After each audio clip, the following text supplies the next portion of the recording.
బంగారం ధర సార్ ₹1,00,000 చేరువైంది 10 గ్రాములు. So Trump tariff war start అయిన తర్వాత బంగారం ధర తగ్గుతుంది అని చెప్పి అందరూ అనుకున్నారు. మనం కూడా ఆల్రెడీ మాట్లాడాం ఒకసారి 56,000కు చేరుతుందా 10 గ్రాముల బంగారం ధర అని చెప్పి. కానీ ఇప్పుడు 1,00,000కు చేరుకుంది సార్. భవిష్యత్తులో 1.25 lakhs వరకు చేరుకోవచ్చు 10 గ్రాముల ధర అని చెప్పేసి ఒక అంచనా కూడా వస్తున్న పరిస్థితి. ఎందుకు సార్ బంగారం ఇంత అడ్డు అదుపు లేకుండా ధర పెరుగుతుంది? ఫస్ట్ తగ్గుతుందని మనమేం అనుకోలేదు, అందరూ అనుకోలేదు, అది కూడా రాంగ్. కొంతమంది ఆ రోజు కూడా మీరు ఆ వీడియో చూడండి కావాలంటే. మీరు అడిగారు నన్ను 56,000కు తగ్గుతుంది అని వాళ్ళ ప్రచారం జరుగుతుంది అంటే తమ్నేల్లో 56,000కు తగ్గుతుందా అని క్వశ్చన్ మార్క్ పెట్టి ఉంటే చూస్తారు జనం అని ఆసక్తిగా పెట్టవచ్చు. 56,000కు తగ్గదు అని చెప్పలేం కదా. సో తగ్గుతుందా తగ్గదా మనం గ్యారంటీగా కూడా చెప్పలేం. కానీ ఆ వీడియోలో నేను చాలా స్పష్టంగా చెప్పాను. మీరు ఆ వీడియో మళ్ళీ చూడండి, ఎందుకంటే మీరు కూడా తగ్గుతుంది అని అనుకున్నట్లు భావిస్తున్నారు కనుక జనానికి కూడా భావించే ప్రమాదం ఉంటుంది కనుక చెప్తున్నాను. 56,000కు తగ్గుతుంది అని ఒక అతను మాత్రమే, జాన్ మిల్ అనే అతను ఎస్టిమేట్ చేశాడు. ఆయన మార్నింగ్ స్టార్ అనే ఈ ఈక్విటీ రీసెర్చ్ ఫామ్కు చెందిన అతను. ఆయన 56,000కు తగ్గుతుంది అని అంచనా వేస్తున్నాడు. కానీ ఆయన ఒక్క అంచనానే లేదు, భిన్నమైన అంచనాలు ఉన్నాయి అని బ్యాంక్ ఆఫ్ అమెరికా అంచనా కూడా చెప్పాను నేను ఆ రోజు.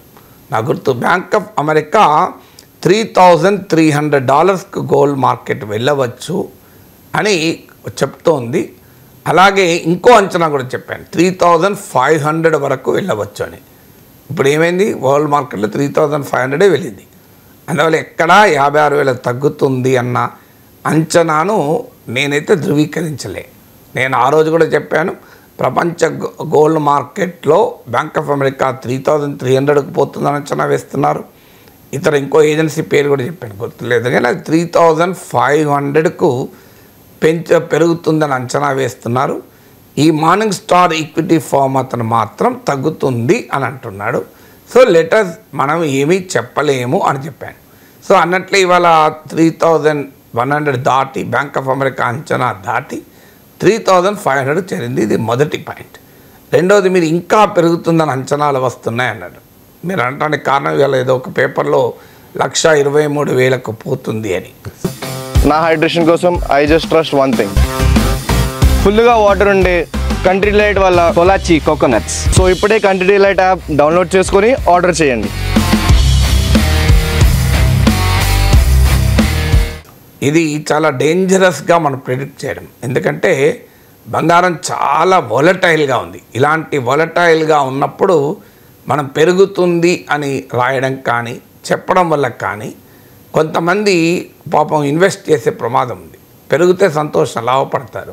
కానీ తగ్గిపోతే, ఎందుకంటే గోల్డ్ ప్రైస్ చాలా వాలటైల్గా ఉంది. ఇప్పుడు ఉదాహరణకు ఈ 1 మంత్లో 13% పెరిగింది గోల్డ్. 8,100 రూపాయలు పెరిగింది ఒక నెల లోపల. నీకు ఐ థింక్ ఇటీవల నేను గోల్డ్ ప్రైసెస్ గమనిస్తున్న కొన్ని దశాబ్దాలుగా ఇలా టీవీలో విశ్లేషించినప్పుడు నుంచి నాకైతే గుర్తులేదు ఇంత వొలటాలిటీ. మీకు ఈ 2025లో 26% పెరిగింది గోల్డ్ ప్రైస్. అంటే మీరు ఒక ₹1,00,000 కనుక 2025 జనవరి 1న గోల్డ్లో ఇన్వెస్ట్ చేసింది 1,28,000 26% పెరిగింది. 20,800 పెరిగింది, 26% పెరిగింది. అంటే మీరు ₹1,00,000 పెడితే ₹1,20,000 వచ్చింది ఇప్పుడు. సో కరెక్ట్గా ఫిగర్ అయితే 26% పెరిగింది. తులానికి 20,800 పెరిగింది ఒక్క ఈ జస్ట్ 4 మంత్స్లో. 4 మంత్స్లో 20,800, 1 మంత్లో 8,100 పెరిగింది. ఇంత భారీగా పెరిగినము, మళ్ళీ రేపు పెరుగుతుంది ఇంకా. నోబడీ నోస్, పెరుగుతుందా తగ్గుతుందా ఎవరము చెప్పలేము. అన్ని రకాల ప్రిడిక్షన్స్ ఉన్నాయి. మీకు వాస్తవంగా 1 lakh దాటలేదు, 97,000 వచ్చింది. 3% GST కూడా ఉంటుంది కనుక అది 1 lakh చేరింది. ఇంకా యాక్చువల్ 1 lakh దాటలేదు ఇంకా. సో అందువల్ల మనము గోల్డ్ పైన, గోల్డ్ అనే కాదు స్టాక్స్ పైన ప్రిడిక్షన్ ఇచ్చేటువంటి పని మనది కాదు. వీఆర్ నాట్ ఫిన్ఫ్లుయెన్సర్స్ అంటారు, ఫైనాన్షియల్ ఇన్ఫ్లుయెన్సర్స్ అని. ఫైనాన్షియల్ ఇన్ఫ్లుయెన్స్ పైన కూడా ఇవాళ సెబీ ఇతర రెగ్యులేటర్లు చాలా నిఘా పెట్టారు. అందువల్ల ఐఎమ్ నాట్ ఎ ఇన్ఫ్లుయెన్సర్ కనుక గోల్డ్ పెరుగుతుంది అని మీరు ఇంట్రొడక్షన్లో చెప్పారు కనుక ఇది చూసి కొనే అవకాశం ఉంటుంది. పెరుగుతుందో పెరగదో నాకు తెలియదు, ఎవరు చెప్పినా నమ్మకండి. ఇది మీరు కాషియస్గా ఇన్వెస్ట్ చేయాలనుకుంటే మీ రిస్క్ అపటైట్ ఎంతో చూసుకొని, పెరిగితే ఆనందపడతాం కానీ తగ్గితే నష్టపోయటానికి సిద్ధపడితే ఇన్వెస్ట్ చేయండి. Nobody knows. ఎందుకంటే గోల్డ్ ప్రైసెస్ అనేది కొన్ని ఇంటర్నేషనల్ ఫోర్సెస్ పైన ఆధారపడి ఉంటుంది. It's not based on demand and supply. ఇప్పుడు ఉదాహరణకు పండుగలు వచ్చినప్పుడు పాల ధర పెరుగుతుంది, నెయ్యి ధర పెరుగుతుంది. ఎందుకంటే పండుగల రోజు పాలు నెయ్యి ఎక్కువ కొంటాం కనుక. ఇదేంటంటే simple principal of economics. Demand and supply వల్ల పెరగడము తగ్గడము జరుగుతుంది. పెళ్ళిళ్ళ సీజన్లో గోల్డ్ కాస్త పెరుగుతుంది, ఎందుకంటే పెళ్ళిళ్ళ సీజన్లో గోల్డ్ అండ్ సిల్వర్ కొనేవారు పెరుగుతారు. కానీ gold prices are not determined by demand and supply alone. అంటే డిమాండ్ సింపుల్ ఎకనామిక్ ప్రిన్సిపల్లో ఉండే డిమాండ్ సప్లై పైన ఆధారపడదు. ఇంటర్నేషనల్ ఫోర్సెస్ దీనిపైన ఆధారపడుతుంది. ఇప్పుడు ఇవాళ గోల్డ్ ప్రైస్ ఇంత భారీగా పెరగటానికి కారణం ఏంటి అంటే, మొదటిది geopolitical and geoeconomic tensions అంటారు. అంటే భౌగోళిక ఆర్థిక ఉద్రిక్తతలు. ఇవాళ ఈ ట్రంప్ సృష్టిస్తున్న బీభత్సము, స్టాక్ మార్కెట్లు కుదేలవుతున్నాయి, మీకు బాండ్ మార్కెట్ తలకిందులవుతుంది, డాలర్ పడిపోతుంది, అసలు వరల్డ్ ఎకానమీ గ్రోత్ రేట్ పడిపోతుంది అని IMF లాంటివి హెచ్చరించాయి. అలాగే world trade organization WTO global trade 1 or 2% తగ్గిపోతుంది అని హెచ్చరించాయి. అందువల్ల ఈ ప్రపంచవ్యాప్తంగా ఎకానమీ చాలా తలకిందులవుతున్న సమయంలో మనం ఉన్నాం. సో అందువల్ల ఈ geopolitical geoeconomic pressures వల్ల గోల్డ్ ఎప్పుడు కూడా పెరుగుతుంది. కారణం ఏంటంటే gold is considered as safe haven. ఎందుకు సేఫ్ హెవెన్ అంటే మీరు హిస్టరీ ఆఫ్ గోల్డ్ తీయండి.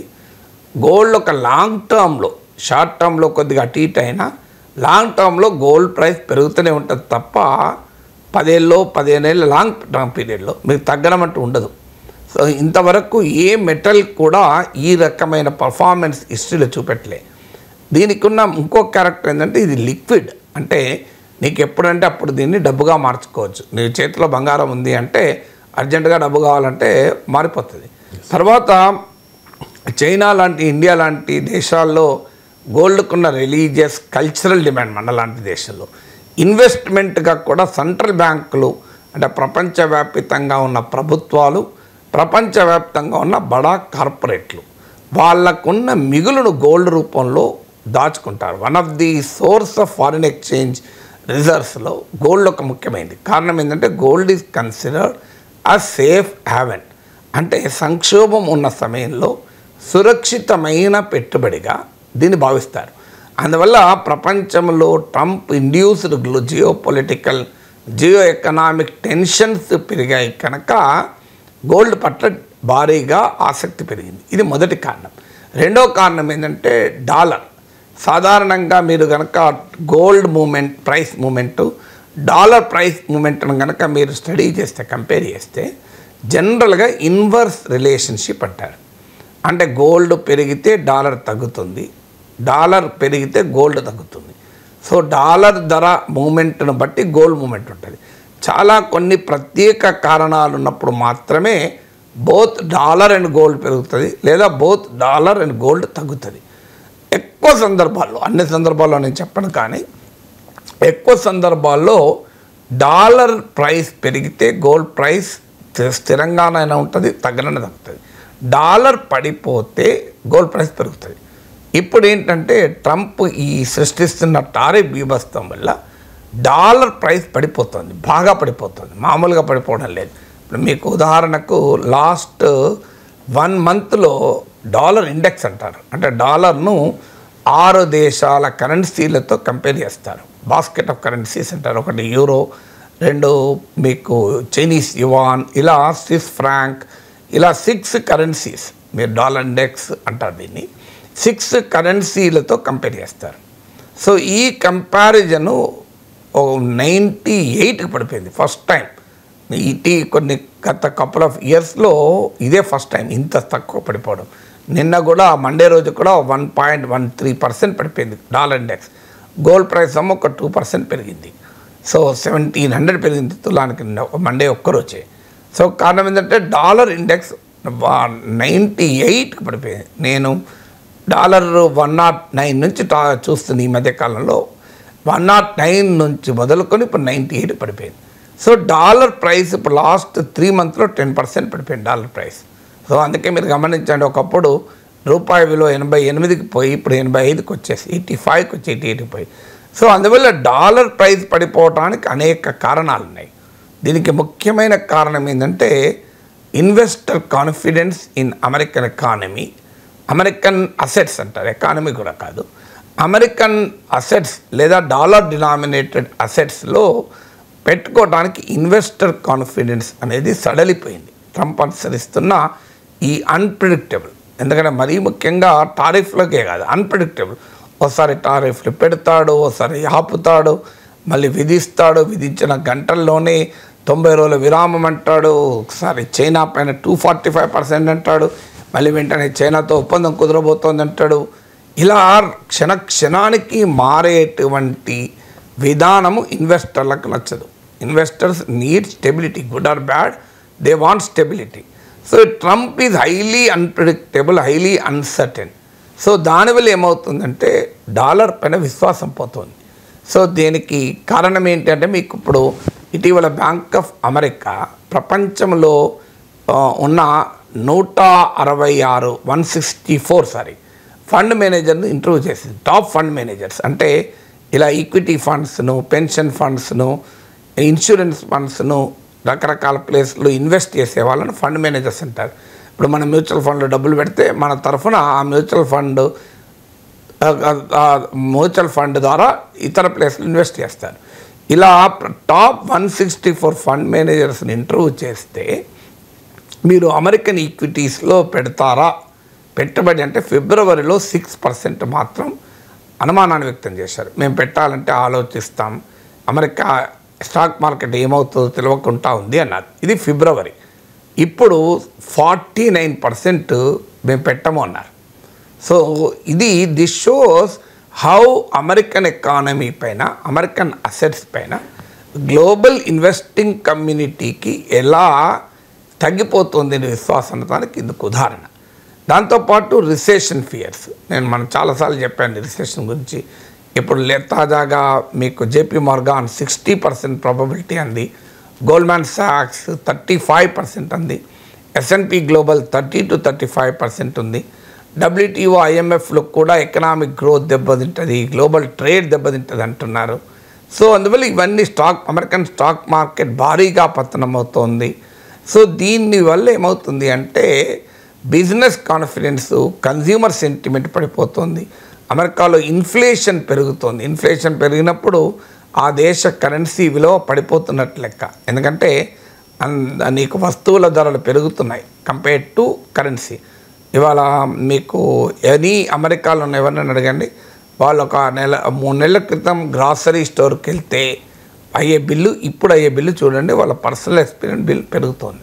సో ఇలా ఈ పరిణామం అంటే తర్వాత ఎప్పుడో మేక్ అమెరికా గ్రేట్ అగైన్ అంటున్నాడు, కానీ ట్రంప్ కూడా అంగీకరిస్తున్న పీరియడ్ ఆఫ్ ట్రాన్సిషన్ చాలా పెయిన్ఫుల్గా ఉంది. అందువల్ల డాలర్ పైన గ్లోబల్ విశ్వాసం సన్నగిలుతోంది. దాంతోపాటు ఈ టారిఫ్లు విధించడము, డాలర్ను వెపనైజ్ చేసుకునే ట్రంప్ విధానం ఇప్పుడు రష్యా, ఇరాన్ విషయంలో చూశాం. అంటే వారిపైన శాంక్షన్స్ విధించాలనుకున్నప్పుడు అమెరికా చేస్తున్న మొదటి పని ఏంటంటే వాళ్లకు డాలర్లు అందుబాటులో లేకుండా చేస్తోంది.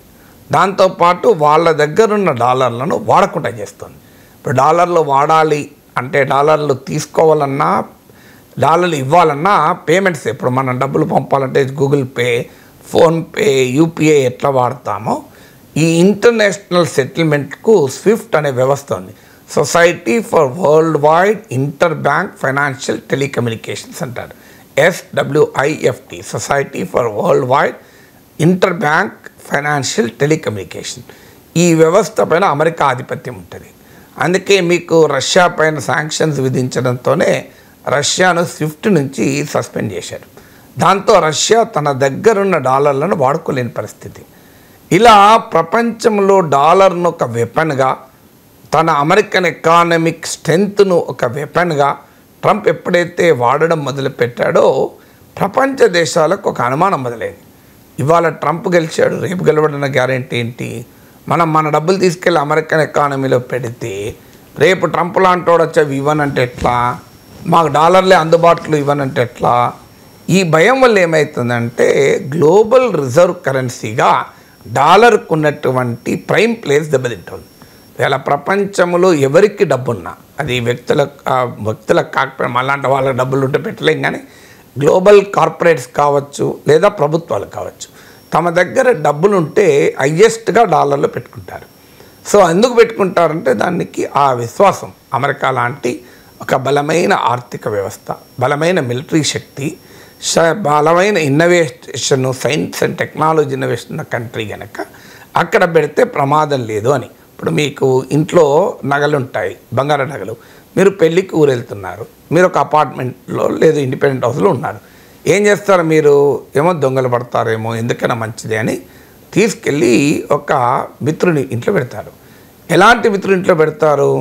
చాలా బిజినెస్ లాస్ అయ్యి క్రైసిస్లో ఉండి ఇబ్బందుల్లో ఉన్న ఇంట్లో పెడతారా? అది ఎంత క్లోజ్ ఉన్నా పెట్టారు, సొంత బాంబర్దైనా పెట్టరు. ఎక్కడ పెడతారు? తీసుకెళ్ళి కాస్త సేఫ్, ఇక గ్యారంటీ ఇతని దగ్గర ఉంటే ప్రమాదం ఉండదు అనే చోట పెడతారు. ప్రపంచవ్యాప్తంగా కూడా గ్లోబల్ సర్ప్లస్ అదే రకంగా ప్రవర్తిస్తుంది. ఎవరి దగ్గర పెడుతుంది?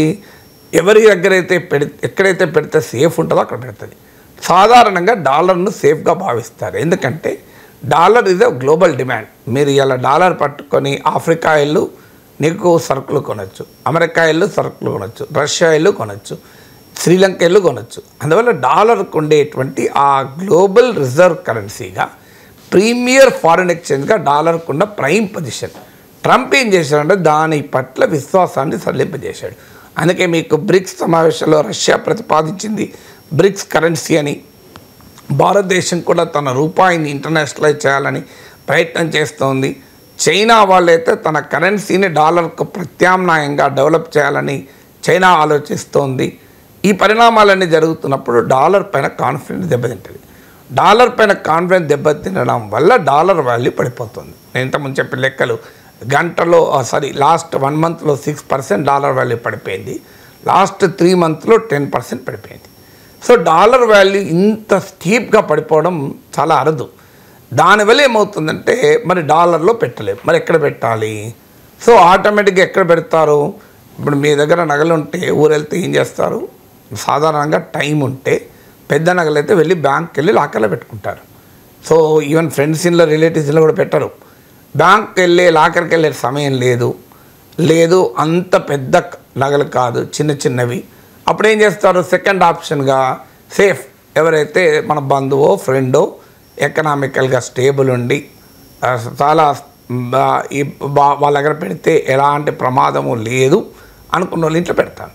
ఇది కూడా అంతే. డాలర్లో గ్లోబల్ సర్ప్లస్ పెట్టలేని పరిస్థితి ఉంటే, ట్రంప్ లాంటి ఆ డాలర్ని ఏం చేస్తారో తెలియని పరిస్థితి ఉంటే ఏం చేస్తారు? ఇంకొక సోర్స్ ఏంటి?